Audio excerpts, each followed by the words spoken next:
Talafal nei fo itu la Samoa lona sulfitu o talafal nei fo esolulu Samoa lona sulfitu te sema a ulfa popongo tala lau le tio Polynesia. E o antu le selau tolu sultolu wafe fitu selau tala i le tausanga. Le totongi o se lo ia sili ale malo le o fa selau fa apitoa mai e le official komisio tangata whaingalwe ngal malo. Mai watu awa no ai ia o antu le solua se fulu tolu Januari lua o luono. O umatu talo sanga. O le asa fo ilea, e whaangatai talo sanga mo le awa no le ofisa sili, o le mtanga luenga o whaato angam whai ngā whaiva, malona totongi, e o atu i le se lau tolu sultasi yafe fitu se lau tala ali tau sanga. Peitai. Ua tali ai nei le taunu unga o talo sanga mo se ofisa sili o mtanga luenga wa onga manga nuu, na tapunia le aso sultasi o te sema talo sanga, i le totongi e o atu le se lau luas flui waafe, tolu se lau tala ali tau sanga. Ai o le aso sulfitu o te sema o le aso lea e tapuni ai talo sanga mo le awa noa, o le ofisa silion tanga luenga o whaamasinonga, i lona totongi e o atu le se lau luas flui waafe, tolu se lau tala ali tau sanga. I nisi o tala, o se mafutanga o le ate ufatu e tamaiti la iti, ua mawhaiona la tau mana tua mea tutupo le o langa mai le tolu tau sanga le matua. Whapena fo i matua manofa tane o le fio anga o sama mea i muli whanua. O le mafutanga leo se vaenga o le polkalame whaalawi lo alto manga mo e popunga tia le Samoa Victim Support Group. O le taua te e atu i sawanga i tono nu umaainga. Matau la muai le sui prestene le whaalapa tonga. O sui o le SVSG to tonua nuu village representatives le fionga fola sa i tutu mua tō fete. O le sui o le fono whaatonu, ai o le tō tino le tō manga i lona tau amatanga mai, ai mai sa polkalame pe o le no fatane. Ei tai, o le whamtalanga whaalawa i tele mai le SVSG o tā uai, o le maafutanga whapaanga masama mea muli whanua. I le vai aso nei, o le au tūlava, o le ngalulu e whaatasi e te atu i sāwanga. Ma wha malo wha apitoa i le wha whianga inga na whaia le lotu wha aftai i le sao le SVSG i soi fua tangata Samoa ai mai se wau lialo na lua se fulu tau sanga o le au aunanga ai ua sanga mu tele ailana la mepa o le wha o le tanga. Ma wha manu ai i whanau uma a Samoa ai o le maafutanga i sama mea i le neiva yaso. A o whanga solo i le fono le pale mene o Samoa. O lo o awa ia tu iai le fionga le sui pa le mia o le whaipule filifili o le tu malo o whale ali le tasi. Le fionga to e lupe po muli nuku ono semo. Ai o whaalau lo mai le whaamsinonga o palota o le aso lulu, aso sulfitu o te sema. E to e wala awa le mta upule o le tangi tau palota whaasanga ile no foa o le sui pa le mia. Talu, ua ta ua le whaamsino sili lana whaamaumanga alo ia Justice Perese. E manatul whaamsinonga e te tau lava na avele avanoa i moli mau e to alua. Ma lili nofo vaenga ma wha amotu le tia seu.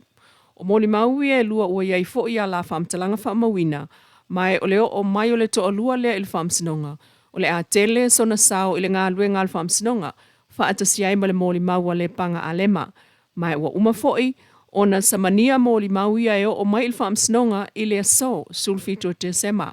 Ua ta oatu fo il whaamsinonga i le tu te tee, e tanga i to alava i le pēmana o e wala au so se moli mau e tali tua i ngā leitu tangi e ala ia na moli mau o ma lili nofo vaenga wha amotu le tia seu ma le pangatele alema.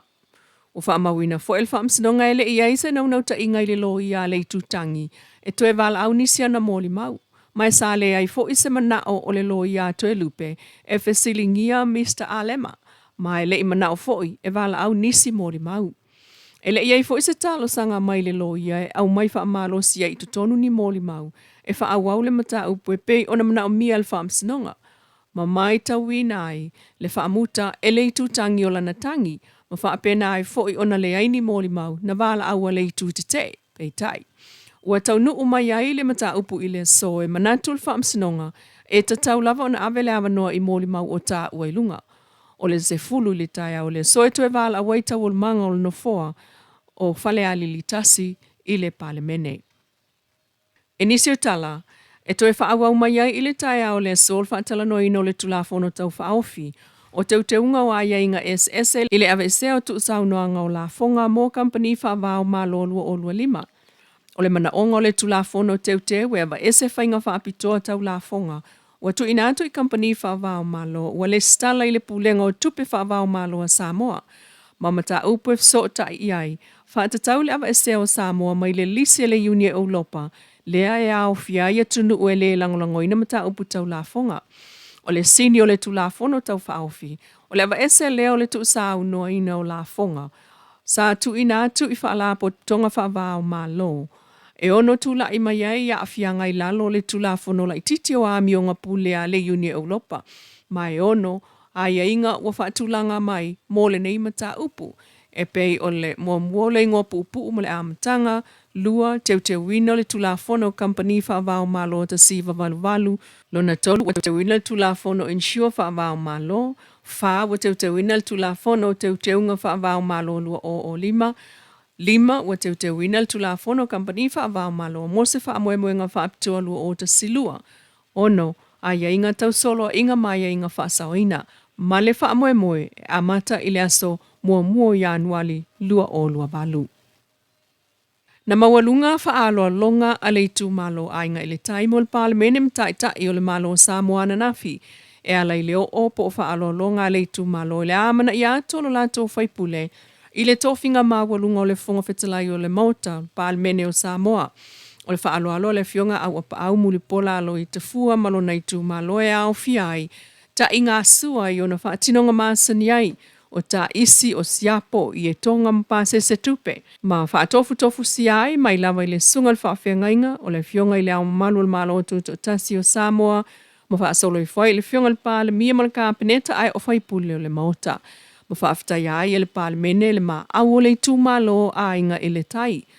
Wo o mai whaamaumaunga o le vai aso nei foi e momolia ne ai le o le fionga le pāle mia le pāle mene mai lo nei tu malo i le whale nganga i whomaunga. O le fionga le pāle mia o se alo whaasino le nganga i whomaunga tasi, lua, ma le tolu, mai sa la whai. O whaalo longa whaapea e whaato a lote lava i le mai ai o mata upu o le fono. E peo na mōli mawina i le whaatinonga o le whaalo longa ainga i le tai ana nafi. E toi usuai i le fono a le pāle mene i le tau le iwa i le tai au le so. Tala nā nei tu la mai lau le tio Polynesia manuia tau le manga o le nei a solulu.